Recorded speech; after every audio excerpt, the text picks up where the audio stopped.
श्रीकृष्णाला गीता कोणालाही सांगता आली असती, पण त्याने फक्त अर्जुनाला सांगितली, कारण जसा सांगणारा असावा लागतो तसाच ऐकणाराही असावा लागतो.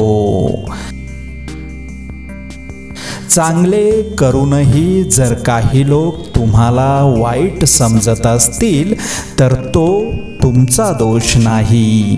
कदाचित तुम्हाला ओळखण्याइतपत त्यांची पात्रता नसेल.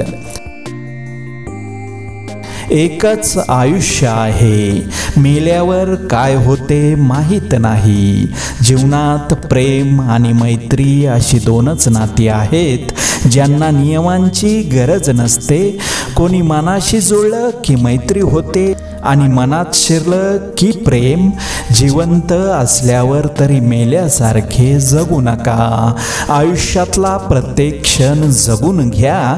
गेल्यानंतर फक्त आठवणीशिवाय काही नाही.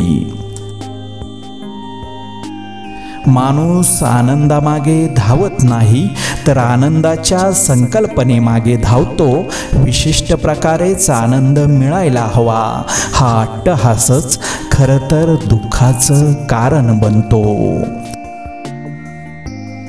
सध्याच्या जगातील बरीचशी माणसे सौंदर्याला महत्त्व देतात.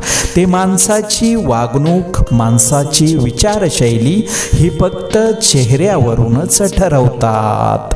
पण माझ्या मते माणसाचे खरे सौंदर्य हे चेहऱ्यावरून नसते तर त्यांच्या मनाच्या सुंदरतेवर, त्याच्या योग्य वागणुकीवर असते. म्हणून कोणी तुमच्या वर्णावरून तुमची किंमत ठरवत असेल तर त्या व्यक्तीकडे दुर्लक्ष करा.